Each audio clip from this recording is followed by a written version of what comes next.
वक्रतुंड महाकाय सूर्ये कोटि संप्रभ निर्विघ्नं कुरु मे देव सर्वकार्येषु सर्वदा। ओम श्री गणेशाय नमः। श्रोताओं, स्वागत है आपका अपनी चैनल ज्योति ज्योत में। आप सभी का दिन शुभ और मंगलमय हो और भगवान गणेश जी की कृपा आप पर और आपके पूरे परिवार पर सदा बनी रहे। आज आप सुनेंगे पौष मास महात्म्य का अध्याय 5। इससे पहले के अध्याय में आपने भगवान गणेश जी का और शनि भगवान की कथा का वर्णन सुना था। अब आप सुनिए आज की कथा। नारद जी ने कहा, प्रभु गणेश जी के स्तोत्र तथा उनके मनोहर पूजन को तो मैंने सुन लिया। अब मुझे जन्म मृत्यु के चक्र से छुड़ाने वाले कवच के सुनने की इच्छा है। तब भगवान श्री नारायण ने कहा, नारद, उस देव सभा के मध्य जब गणेश जी की पूजा समाप्त हुई तब शनेश्वर ने सबके तारक जगत गुरु विष्णु से कहा। शनेश्वर बोले, वेद वेता में श्रेष्ठ भगवान संपूर्ण दुखों के विनाश और दुख की पूर्णतः शांति के लिए विघ्नहर्ता गणेश के कवच का वर्णन कीजिए। प्रभु, हमारा माया शक्ति के साथ विवाद हो गया है, अतः उस विघ्न के प्रशमन के लिए मैं उस कवच को धारण करूंगा। तदंतर भगवान विष्णु ने कवच की गोपनीयता और महिमा बताते हुए कहा, सूर्य नंदन, 10 लाख जप करने से कवच सिद्ध हो जाता है। जो मनुष्य कवच सिद्ध कर लेता है वह मृत्यु को जीतने में समर्थ हो जाता है। सिद्ध कवच वाला मनुष्य उसके ग्रहण मात्र से भूतल पर वामी चिरंजीवी सर्वत्र विजय और पूज्य हो जाता है। इस माला मंत्र को तथा इस पुण्य कवच को धारण करने वाले मनुष्यों के सारे पाप निश्चय ही नष्ट हो जाते हैं। भूत प्रेत पिचास डाकिनी ब्रह्म राक्षस योगिनी बेताल आदि बाल ग्रह और क्षेत्रपाल आदि कवच के शब्द मात्र से श्रवण से भयभीत होकर भाग खड़े होते हैं। जैसे गरुड़ के निकट सर्प नहीं जाते, उसी तरह कवच धारी पुरुषों के संकट आदि अर्थात मानसिक रोग व्याधि अर्थात शारीरिक रोग और भयदायक शोक नहीं फटकते। इसे अपने सरल स्वभाव वाले गुरु भक्त शिष्य को ही बताना चाहिए। शनेश्वर इस संसार मोहन नामक कवच की प्रजापति ऋषि हैं, बृहस्पति छंद है और स्वयं लंबोदर गणेश देवता है। धर्म अर्थ काम और मोक्ष में इसका विनियोग कहा गया है। मुनि, यह संपूर्ण कवच का सार भूत है। ओम गम होम श्री गणेशाय स्वाहा। यह मेरे मस्तक की रक्षा करे। 32 अक्षरों वाला मंत्र सदा मेरे ललाट को बचाए। ओम ह्रीम क्लीम श्रीम गम, यह निरंतर मेरे नेत्रों की रक्षा करे। विघ्नेश्वर भूतल पर सदा मेरे तालु की रक्षा करे। ओम ह्रीम श्रीम क्लीम, यह निरंतर मेरी नासिका की रक्षा करे। ओम गम गम शून्य स्वाहा, यह मेरे होठ को सुरक्षित रखे। शोट साक्षर मंत्र मेरे दांत तालु और जीभ को बचाए। ओम लम श्रीम लंबोदराय स्वाहा, सदा गंड स्थल की रक्षा करे। ओम क्लीम ह्रीम विघ्न नाशाय स्वाहा, सदा कानों की रक्षा करे। ओम श्रीम गम गजानन तुम की रक्षा करे। ओम ह्रीम विनायका स्वाहा, सदा पृष्ठभाग की रक्षा करे। ओम क्लीम ह्रीम कंकाल की और गम वक्ष स्थल की रक्षा करे। विघ्न निहत हाथ पैर और स्वर्ग को सुरक्षित रखे। पूर्व दिशा में लंबोदर और अग्नि कोण में विघ्ननाशक रक्षा करे। दक्षिण में विघ्नेश और नृत्य कोण में गजानन रक्षा करे।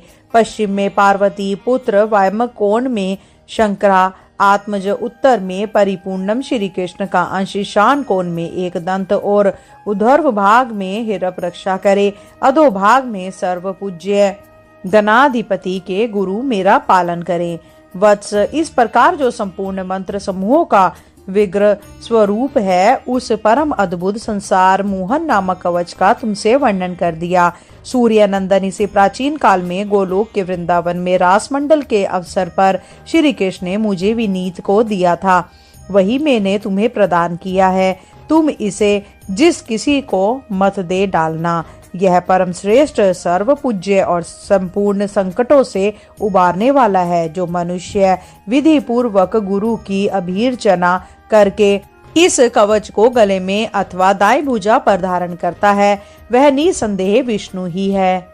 इंद्र हजारों अश्वमेघ सैकड़ों वाजपेयी यज्ञ इस कवच की 16वीं कला की समानता नहीं कर सकते।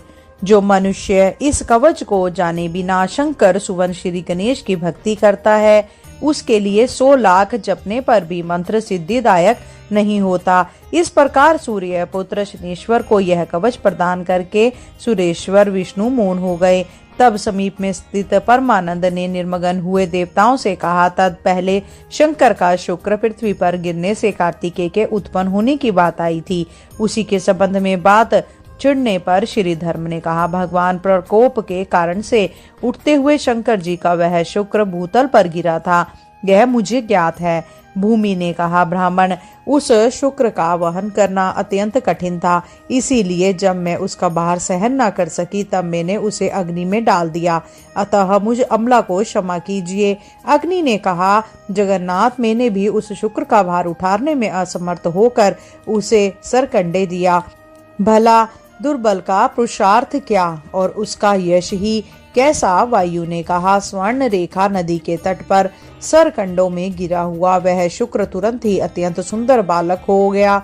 श्री सूर्य ने कहा, भगवान काल चक्र से प्रेरित हुआ मैं उस रोते हुए बालक को देखकर अस्तांचल की ओर चला गया, क्योंकि मैं रात में ठहरने के लिए असमर्थ हूँ। चंद्रमा ने कहा, विष्णु, उसी समय कृति का समुदाय बद्रिकाश्रम से आ रहा था।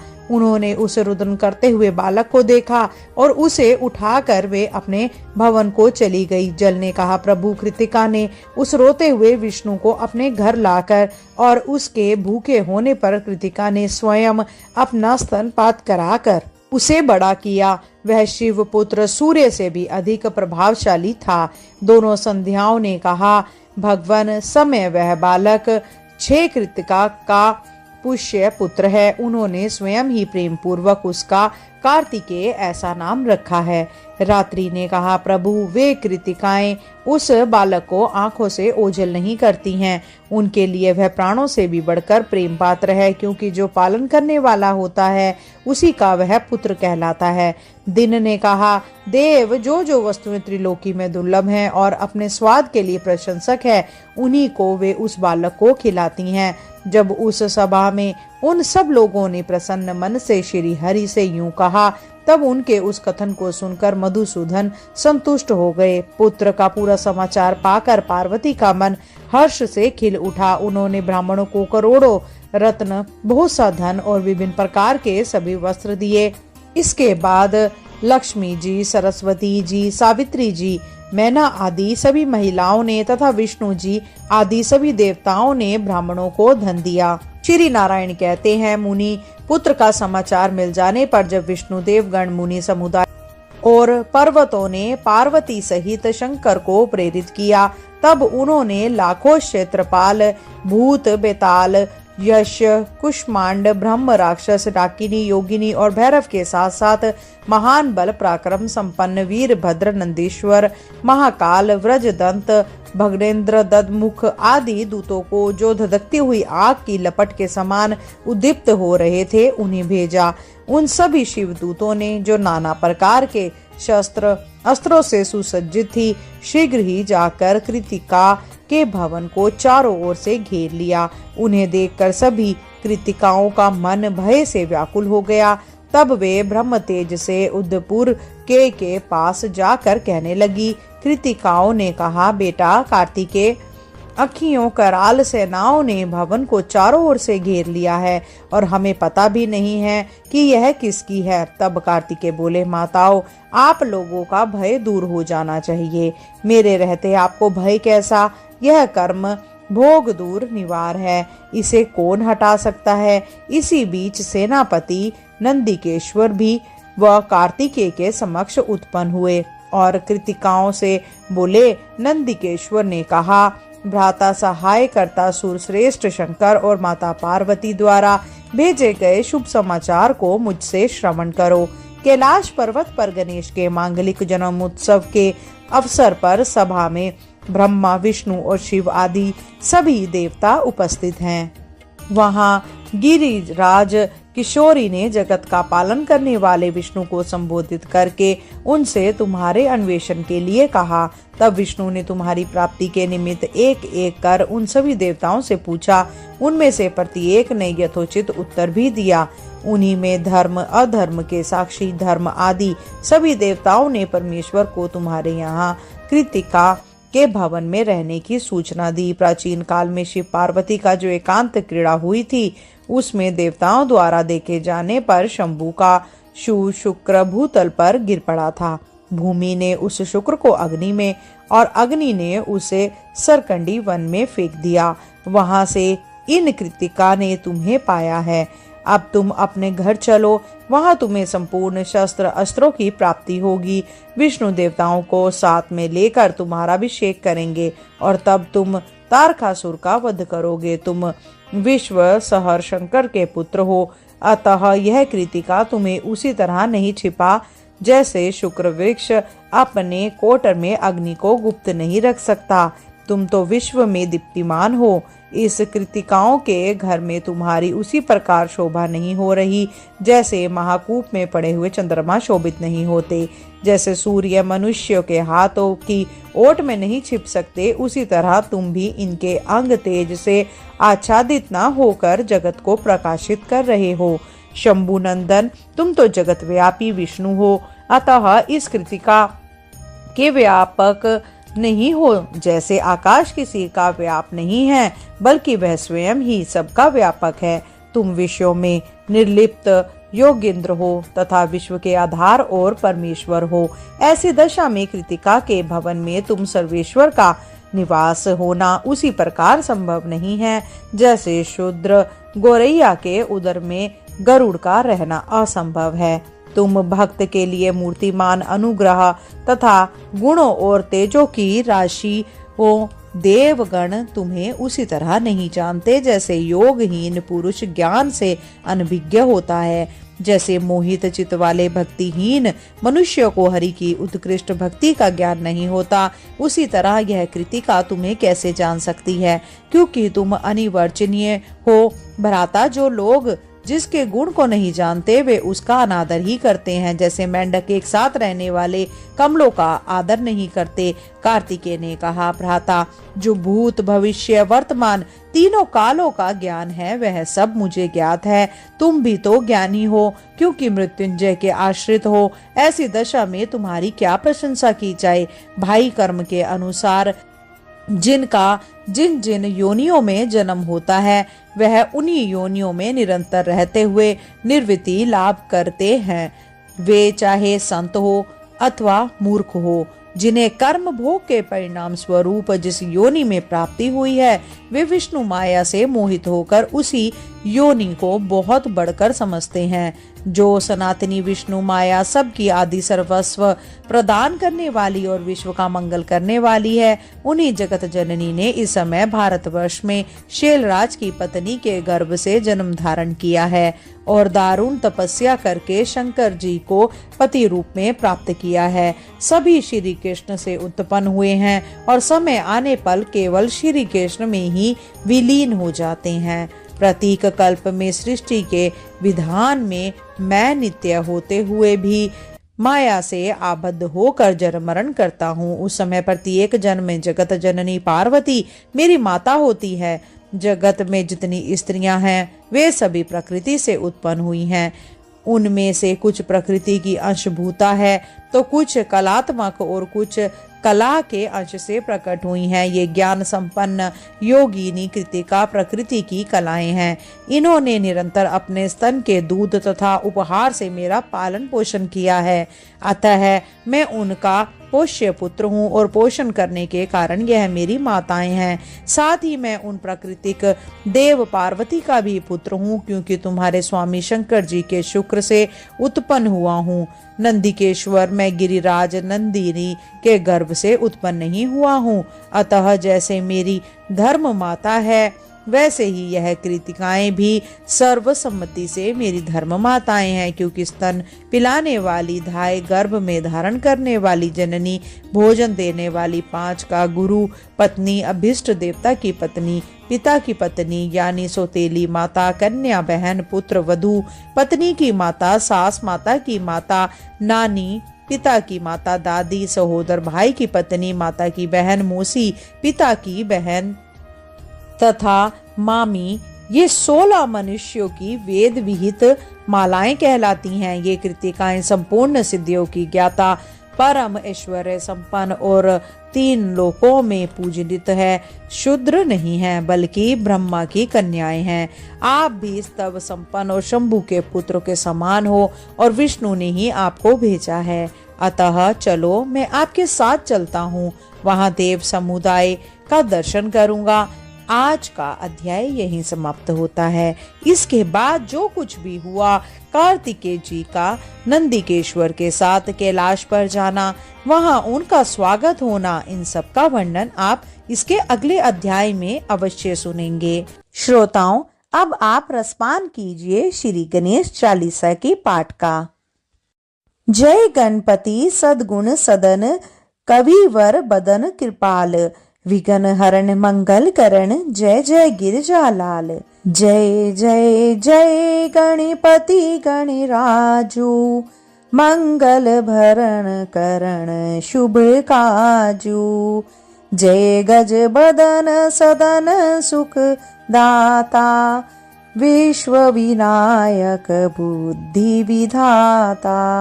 वक्रतुंड शुचि शुंड सुहावन, तिलक त्रिपुंड भाले मने भावन।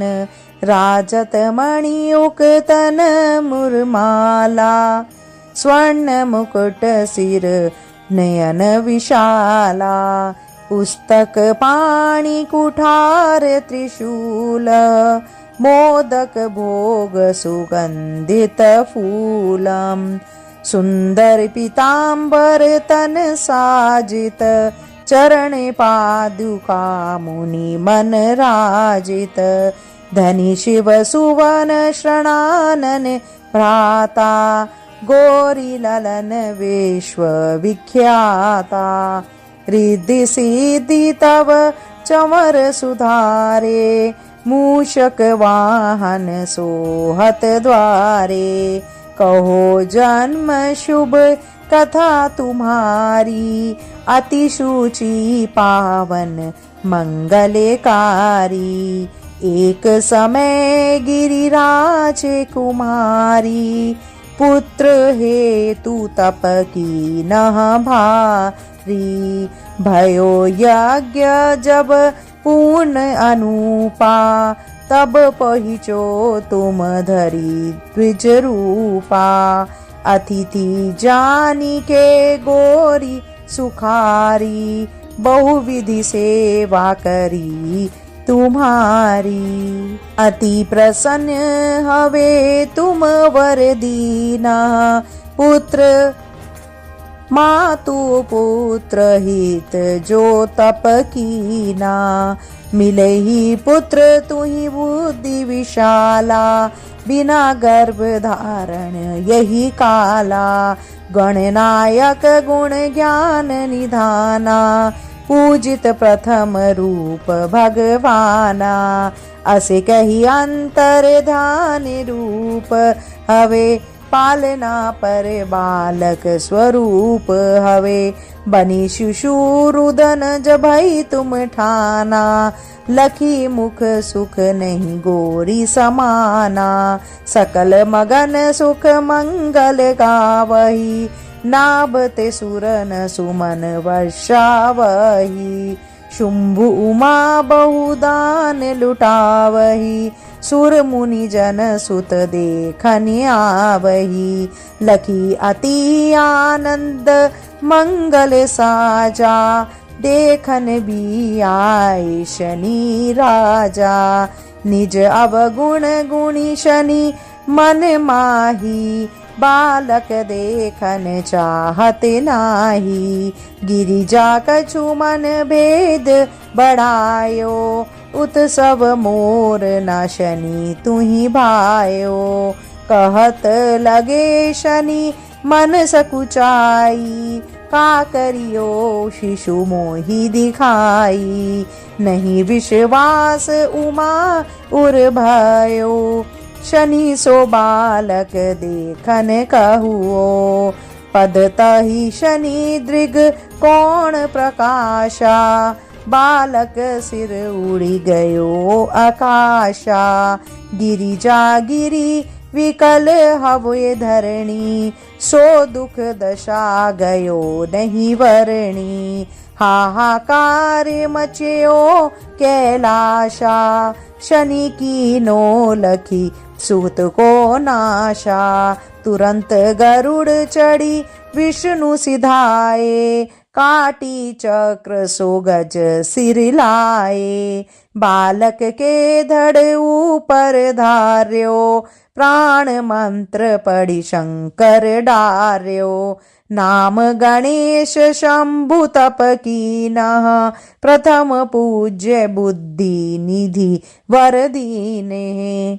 बुद्धि परीक्षा जब शिव कीनः, पृथ्वी पर प्रदक्षिणा लीनः। चले शनानन भर्मि भुलाई, रचे बैठ तुम बुद्धि उपाई। चरणे मातु पितु के धर लीने, तिनके साथ प्रदक्षिण कीने। धनी गणेश कही शिव ही हर्षे, नभते सुरन सुमन बहु बरसे। तुमरी महिमा बुद्धि बढ़ाई, शेष सहस मुख सके न गाई। मैं मतिहीन मलिन दुखियारी, करहु कौन विधि विनय तुम्हारी। भजत राम सुंदर प्रभुदासा, जग प्रयाग कंक्रा दुर्वासा। अब प्रभु दया दीना पर कीजे, अपनी शक्ति भक्ति कुछ दीजे। श्री गणेश यह चालीसा पाठ करे धर ध्यान, नित नव मंगल ग्रह बसे लहे जगत सम्मान। सबंध अपने सहस्त्र दश, ऋषि पश्चिमी दिनेश। पूर्ण चालीसा भयो, मंगल मूर्ति गणेश। बोलो श्री गणपति महाराज की जय। हे गणपति जी, इस कथा को सुनने वाले सभी श्रोताओं के मनोरथ पूर्ण करना, उनको स्वस्थ रखना, उनके घर में खुशहाली लाए, सभी मनोरथ को पूरा करना। श्रोताओं, अगर आपने इन कथाओं का आनंद लिया हो तो कृपया करके वीडियो को लाइक और शेयर करें। इसी के साथ साथ अगर चैनल पे नए हैं तो कृपया करके सब्सक्राइब अवश्य कीजिए। आज के लिए इतना ही। शीघ्र मिलते हैं नई वीडियो नई जानकारी के साथ। जब तक के लिए जय श्री कृष्णा, राधे राधे।